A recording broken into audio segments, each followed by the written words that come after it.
रुकी हुई जंग फिर से शुरू। इजराइल और हमास के दरमियान जो आर्जी जंग बंदी थी उसका खात्मा हो चुका है और इजराइल की तरफ से जो बमबारी है वो एक बार फिर शुरू कर दी गई है गजा के डिफरेंट इलाकों में। हमने देखा था कि इजराइल ने फोर्स किया था बहुत से फलस्तीनियों को कि वो साउथ की तरफ चले जाएं, लेकिन इतलात आ रही है कि साउथ में भी, गजा के साउथ में भी बमबारी जारी है और जुम्मे को सुबह 7 बजे आर्जी जंग बंदी जो थी उसका खात्मा हो गया है। इजराइल ने इल्ज़ाम लगाया है कि हमास ने इस मुआहदे को तोड़ा है और जब आर्जी जंग बंदी का जो ट्रूस है वो चल रहा था उस दौरान उन्होंने रॉकेट लॉन्चर से अटैक किए हैं। जबकि दूसरी तरफ से ये सुनने में आ रहा है कि इजराइल ने 7 बजे जो बमबारी है फाइटर जेट से गजा के डिफरेंट इलाकों की वो शुरू कर दी है, जिसमें कई जो शहरी हैं उनकी हलाकत की खबरें आई हैं। गजा की हेल्थ मिनिस्ट्री के मुताबिक कई फ़लस्तीनी इस बमबारी में शहीद हो चुके हैं। अच्छा, इस हवाले से डिफरेंट ममालिक कोशिश कर रहे हैं कि इस आर्जी जंग बंदी के मुआहदे को हम एक्सटेंड कर दें। इसमें जो कतरी और इजिप्शियन ऑफिशल्स हैं वो इसमें काफ़ी हद तक कोशिशें कर रहे हैं और कतर इसमें स्पेशली तौर पे मैदान में आ चुका है और एफर्ट्स कर रहा है। कतर फॉरेन मिनिस्ट्री ने कहा है इस हवाले से कि हम अभी भी निगोसिएशंस कर रहे हैं और कोशिशें कर रहे हैं कि इसराइली और फ़लस्तीनियों के दरमियान एक नया मुआहदा किया जाए या इसको एक्सटेंड किया जाए जिससे कम से कम लोगों का नुकसान हो। और कतरी ऑफिशियल्स का ये भी कहना था कि ये जो बम्बार्डमेंट की है इसराइल ने, जिसको रिज्यूम किया है जिस बमबारी को, उसकी वजह से हमारी जो एफर्ट्स हैं उनको शदीद मुश्किलात का सामना करना पड़ रहा है। जैसे हमने पहले डिस्कस किया कि कतर के साथ जो मिस्री हुकाम हैं वो भी काफ़ी कोशिशें कर रहे हैं कि जंग बंदी को एक्सटेंड किया जाए और इसके अलावा कुछ रिपोर्ट्स के मुताबिक अमेरिका बादर भी यही चाहता है कि आर्जी जंग बंदी की जाए ताकि कम से कम जानी नुकसान हो। इस पूरी आर्जी जंग बंदी के दौरान ये जो तकरीबन 4-5 दिन चली है, इसमें हमास ने इजराइल के 80 हॉस्टेजेस रिहा किए और इसके साथ ही इजराइल ने 240 फ़लस्तीनी प्रिजनर्स को रिहा किया, जिनमें ज़्यादातर औरतें और बच्चे थे।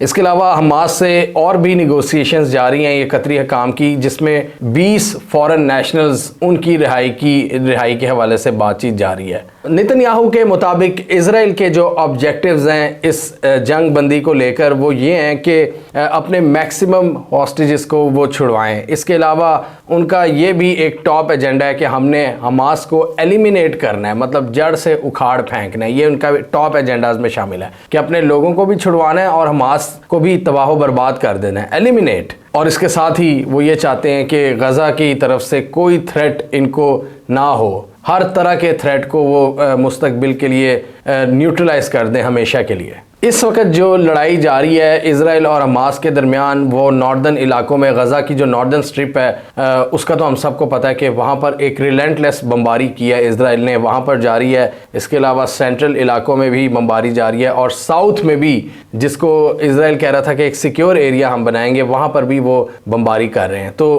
तकरीबन पूरे गजा में ही नॉर्थ, सेंट्रल और साउथ हर जगह पर वो बमबारी कर रहे हैं। इसके अलावा एक और भी रिपोर्ट मिली है कि इजराइल मज़ीद मैसेजेस दे रहा है, लीफलेट्स फेंक रहा है और पम्फलेट्स के थ्रू ये पैगाम दे रहा है साउथ वाले लोगों को। पहले इन्होंने नॉर्थ के लोगों को कहा कि साउथ में चले जाओ, अब वो साउथ वाले लोगों को भी कह रहे हैं कि मज़ीद आप साउथ की तरफ जाएं और रफ़ा बॉर्डर की तरफ आप चले जाएं, वहाँ पर सेफ़ एरिया है। ये वही रफ़ा बॉर्डर क्रॉसिंग है जो इजिप्ट के साथ लगती है, जिसके हवाले से अमेरिका ने बहुत काम किया, अमेरिका और मिस्र ने, कि यहाँ से एक सेफ़ पैसेज बनाया जाए जो लोग अपनी जान बचाकर यहाँ से निकलना चाहते हैं। इस हवाले से हमने इन 2 वीडियोस में काफ़ी डिटेल में डिस्कस किया था।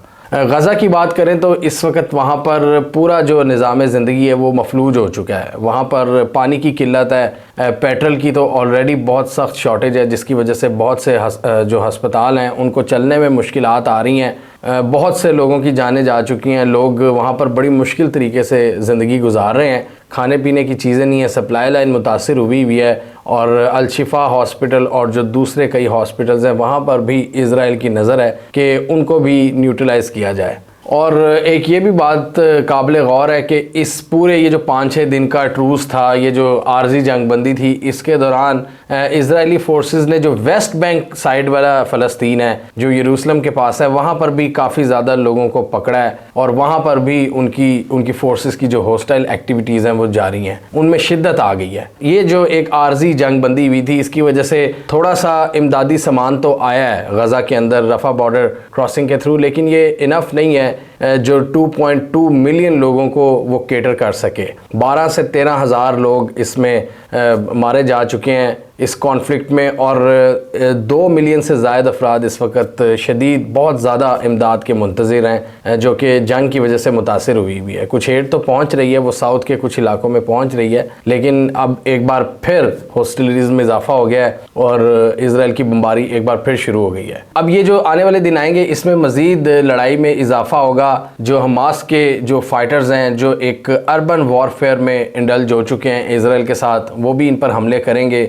जो उनकी टनल्स हैं, जो उनका पूरा एक नेटवर्क है जिसका बहुत सी चीज़ों का अभी इसराइल को नहीं पता, वो वहाँ से उन पे छुपकर हमले करेंगे और इसी तरह इसराइल भी अपनी हॉस्टिलिटीज़ में इजाफा करता जाएगा। हम देख रहे हैं कि इन्होंने काफ़ी इनके सोल्जर्स मारे हैं हमास ने इसराइल के, और उसके बदले में फिर इसराइल पूरे इंफ्रास्ट्रक्चर सब कुछ तबाह कर देता है। अगर एक जगह पर कुछ लोग हों और वहाँ पर हमास का एक भी बंदा हो तो वो उसको मलियामेट कर देते हैं। जैसे हमने देखा था रेफ्यूजी कैंप में इन्होंने बमबारी की, हॉस्पिटल्स के बाहर बमबारी की। तो ये एक बहुत ही वॉलेटाइल सिचुएशन है जो अब इस ट्रूस के ख़ात्मे के बाद हमें फिर बढ़ती हुई नज़र आ रही है और गज़ा के लोगों की जो मुश्किलात हैं उनमें एक बार फिर इजाफा होने जा रहा है। जो वक्ती तौर पे एक थोड़ी सी सिचुएशन में बेहतरी आई थी, नेतन्याहू ने क्लियरली कह दिया है कि हमने हमास को ख़त्म करके ही दम लेना है और इससे वो यही करना चाह रहे हैं कि बेसिकली गज़ा पर अपना कंट्रोल हासिल करना चाह रहे हैं। जैसे इलॉन मस्क भी इनके इलाके में आए हैं इसराइल में, और इलॉन मस्क ने भी मतलब